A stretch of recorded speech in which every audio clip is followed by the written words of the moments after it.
Okay, so we are discussing today on the topic of karma. And to understand the relevance of this topic, first of all, the importance of understanding this topic, I'd like to begin with a thought exercise. Suppose you went for a cricket match, to watch a cricket match, and you saw there are two teams over there. But one team has a starting score of 200, the other team has a score of just 0. Now, you wonder why the difference in the two scores. So there could be three possible explanations. One is the scoreboard works by chance. The other is the scorekeeper is biased. And is there any other explanation? We'll think about that later. So similarly, if we look at life, we see that all of us start with different starting points. We all start our life with birth chronologically at the same point. But some people are born wealthy, some people are born poor, some people are born with great looks, some people are born with mediocre looks, some people are born with phenomenal memories, others with ordinary memories. And things like this, wealth, looks, memory, they do play a substantial role in one's future success. So, an objective, critical look at life would make it seem that there's a lot of discrimination in the starting points we get in life. Now, what could be the reason for this? As one thing is what we have got, we have to live with it. But if you could make more sense of it, then it would be easier to accept it and easier to live accordingly. So, is there any way we can make sense of the inequities of life? So the same three probabilities, I have not mentioned specifically third alternative, I'll come to that.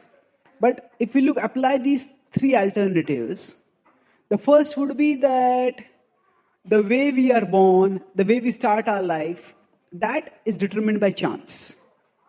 Some people are lucky, some people are unlucky. So this is the materialistic worldview, where the idea is that we are nothing more than the product of our genes. And somehow the genes come to life, and some people are born in good families, some people in not so good situations. So now if we accept this chance worldview, then there are several consequences. As I said, the chance worldview holds what we are is the result of the chance interaction of natural forces. Certain molecules came together, somehow they came to life. And then another aspect of this worldview is one shot at living is all that we get. This is the only life that we have. And at the end, existence will end and we will just dissolve back into the molecules of which we are made. So existence is just some flash between two infinities of nothingness. Before birth we did not exist, after that we do not exist, and somehow for a certain period of time we exist and then we perish. And during the short lifetime that we have, we are successes if we mine the maximum enjoyment from our brief lifetimes. And because the whole worldview is materialistic, so the only enjoyment is materialistic enjoyment. But even if we talk about material enjoyment, whether it is wealth or looks or power or prestige or learning, whatever, the material starting point makes a huge difference. So this is the aspects of the worldview. And what are the consequences of this worldview? It makes the unlucky feel wronged and helpless. Those who are born poor, why should I be born poor? They feel unlucky. And there's no more explanation. It's just your bad luck. What can you do? And it makes them feel helpless. Because not only the differences that we see in life situations are not just at the starting point of life. Even during the course of life, some people seem to have a healthy life. Some people just keep falling sick again and again. Some people live relatively peaceful lives, others seem to be always prone to accidents. So we see this difference throughout our life, and that's why a person who accepts the idea of chance will live constantly in insecurity. Oh, what may go wrong? What may go wrong? It's a doctrine that reduces life to helplessness. It makes even the lucky feel insecure. Because I may be lucky right now, but if things happen by chance, any moment anything can go wrong. And then whatever I have, I may lose it. And it is unappealing because it violates our intuitive sense of order and justice. We all feel that there is some order in life. We want some order in life. I'll talk about this topic more, about the sense of order. But whenever something happens, if say your child comes home with a poor grade, you will ask, what happened? Did you not study? Did you forget at the time of exam? Were you not well? No, whenever we see some effect, we intuitively assume that there is a cause. And we try to make a correlation between the cause and effect by which we make sense of life. But this is unappealing because the chance worldview says there is no cause and effect. And it's disempowering because it just makes one feel powerless. Now, the alternative to this worldview, this is a worldview that everything happens by chance and we are just products of matter. One alternative so this is correlating with the scoreboard working by chance. So now the second alternative was the scorekeeper is biased. So the alternative worldview is that there is a God and God arranges the starting points. So God arranges that some people are born wealthy, some people are born poor. So this is divine caprice. Caprice means arbitrary will. So this is the worldview that is held by many of the mainstream religions of the world, especially the Abrahamic religions. Judaism, Christianity, Islam, they hold roughly this worldview. My purpose here is not to criticize any religion, but we are trying to comparatively understand which worldview can help us to make sense. So although there are references to karma and other things which I'll build up, but the mainstream version of these religions have this idea that everything happens by God's will and one life is all that we have. So why are there iniquities in life? Yes, they are God's tests. If God is, yes, some people are born poor, that's how they're being tested. Some people go through sickness, God is testing them. Yes, that is fine. God can test us. But the problem with life's iniquities is not the test itself.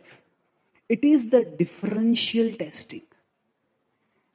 That means that if a teacher conducts a class and after that has the exam, and the teacher gives different papers to different students.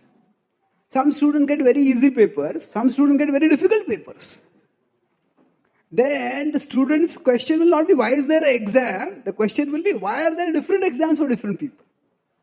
So if we say that life's iniquities, life's problems are God's tests, and the question comes, why does God test different people differently? And often the answer to this is, God's will cannot be understood. God's justice is different from our justice. Yes, that may be true. God's will cannot be understood. God's justice is different from our justice. But if God is greater than us, then God's justice should be better than ours, not worse than ours. So if God is arbitrarily assigning different situations to different people, then that makes God seem capricious. Who would want to love a God who is so utterly arbitrary in doing whatever he wants with whoever he wants? So many thoughtful people, if these are the only two options that they have, either to believe in chance or to believe in an arbitrary God, many people would prefer atheism. Why? Because how can one devote oneself to a God who is arbitrary? So it is not that atheism offers explanations, but it offers a less unappealing explanation than this kind of theistic explanation. Now, Abraham Lincoln said about democracy, he said, democracy is a terrible form of government, but it is the best among all terrible forms of government. So it becomes like the best among the worst. It neither is satisfactory. If you look at the theistic version, where God is added without any further explanation of life. This is like, as I said, the scorekeeper being biased. Now, if one team has got a starting score of 0, another has got a starting score of 200, there is a third possible explanation. The third explanation is that it is not a one-day match, it is a test match. And it is second innings going on. So one team has got a lead. And that's why it has got a particular score. So that is the worldview that is based on karma and reincarnation. Multi-life progression through karma and reincarnation. So the scores are different not because the scoreboard works by chance or the scorekeeper is biased, but because each team has scored a particular number of runs in the previous innings. So like that, our starting points are determined as per the karma and reincarnation worldview, not by any arbitrary chance or any arbitrary God. They are determined by our own past actions. Some of us have done good. Accordingly, we have got some results. Some of us have more good than others. Some of us have done less good than others. And accordingly, we get different starting points. So, now what is this also brings a purpose to life. And I will talk about this purpose more in detail. But the purpose is self-education. We are meant to learn how to make healthy choices. And life is a university where as we learn to make wise choices, we progress onwards towards better and better conditions. From this life to the next life and onwards. So now, as this topic is primarily on karma, I will not go into reincarnation much, although I'll give you some logical and scientific pointers towards reincarnation at the end. I'll focus primarily on karma and whether karma makes sense. So this is at one level, we can say at a broad picture of life, among the three, karma seems to make the most sense. But the idea of karma has its own questions. So we'll discuss some of the questions now. So what exactly is karma? Now, at a very basic level, karma is a broader application of Newton's law of motion. Newton's law that to every action there is an equal and opposite reaction. So now interestingly, that science progresses not just by observation. Science progresses by questioning observations. Now, millions of people had seen apples falling. Most of them would just picked the apple, eaten it, and gone away. But Newton saw the apple falling and he thought, why did it fall? So similarly, the inequities in life are seen by everyone. But most people just accept it reluctantly, resentfully, or unthinkingly and move on with life. But some people think about it, ask questions about it, and then they can get answers. So just as there is a correlation between an action-reaction within the realm of physics, similarly, in broad life also, there is correlation. And this correlation is more complex because Newton's law talks about only the interaction of physical objects. Whereas, when we talk about karma, it involves the action of conscious beings who make moral choices, who do certain things which are right or wrong, or which are less right or more right. So there are much more complexities involved over here. But the broad principle is similar. So So Newton's law is like a subset within the principle of karma. Now, if we look at karma further, what goes around comes around. Now, if we see, all of nature obeys laws. Why should humans be exceptions? What science has discovered as it has progressed more and more is that there is order in the universe from the microscopic to the macroscopic level.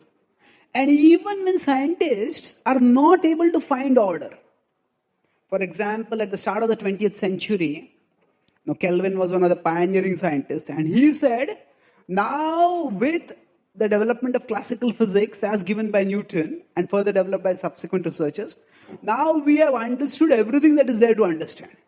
For future generations of physicists, there will be no work to do. But just 20 years later, the whole Newtonian classical physics had practically come crumbling down, because there were developments in quantum physics and there were developments in relativity.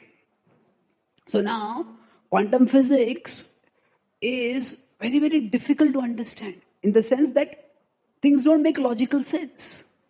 So Einstein was so upset with quantum physics. Einstein championed relativity, and he was so upset with quantum physics, all based on probability. So he said, God does not play dice with the universe. And then Niels Bohr replied, don't tell God what he can or cannot do. So the point is that, again, when scientists observe something which doesn't make sense, they don't abandon it as senseless. They persevere to find some deeper order in it.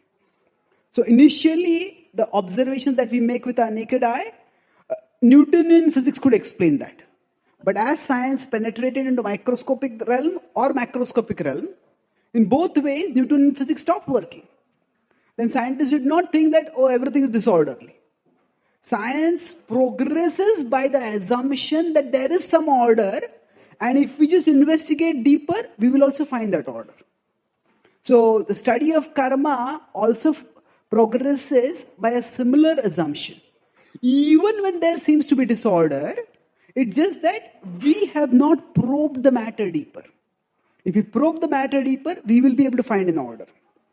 So, as all of nature obeys laws, then why should humans be an exception? Is it that humans can behave arbitrarily and there are no consequences of that?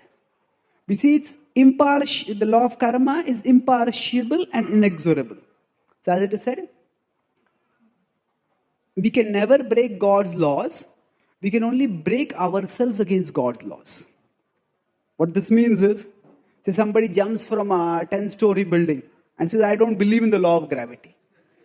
Well, gravity is going to act irrespective of whether one believes in it or not.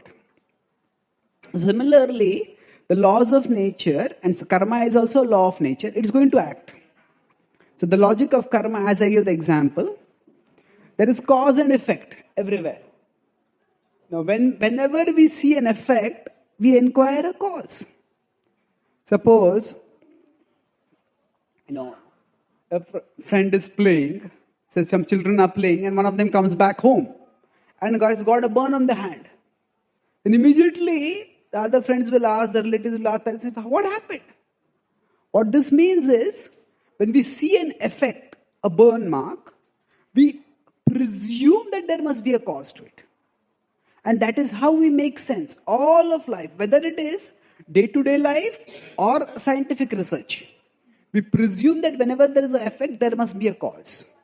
So cause-effect correlation is a foundational principle with which we operate in this world. And that way, if we look at it from a further theistic worldview, we train our subordinates by reward and punishment. Now, if children study well and they get good grades, parents will reward them. If the children are very unruly and undisciplined, and the parents may discipline them.